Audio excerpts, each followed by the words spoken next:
हन क्लिप एक दिने में यूट्यूब पर भज जाइए हिट। यो तने सुनो बाजू ने राइटर जी लिखी के हन क्लिप एक दिने में यूट्यूब पर भज जाइए हिट। कहलिए कॉमेडी और बनलिए वीडियो होली पर कने गौर करई बोली पर गली खाले चौपाल जी चोली पर कने गौर करई बोली पर तुली खाले चौपाल जी चोली पर। Music by DJ Vikas Bettiah.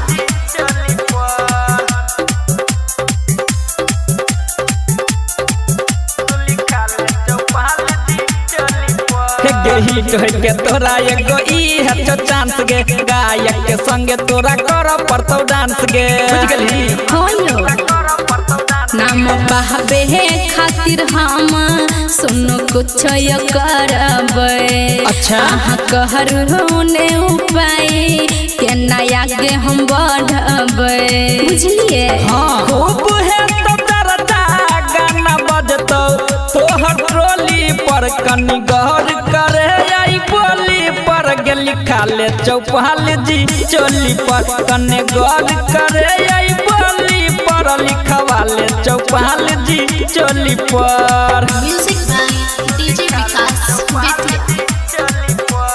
Singing by Ajay Akela. के नाम छै ब्रांड खूबे हेतो प्रचार गे कुछ दिन में बन जेबी सचार गे। अच्छा बुझली खूब करबे मेहनत हम खाली चाही पहचान। ठीक छै यो राइटर साहेब हमारा पर यो निहिक सधिया सुनिए ना सच छै बतिया गोरखिए ना नहीं छी छोली कर कने गौर कर आई बोली पर गली खाले चौपाल जी चोली पर कने गौर कर आई बोली पर लिखवाले चौपाल जी चोली पर लिखाले स्टार बना देबो तो चल लिखा ले चौपाल जी चोली पर।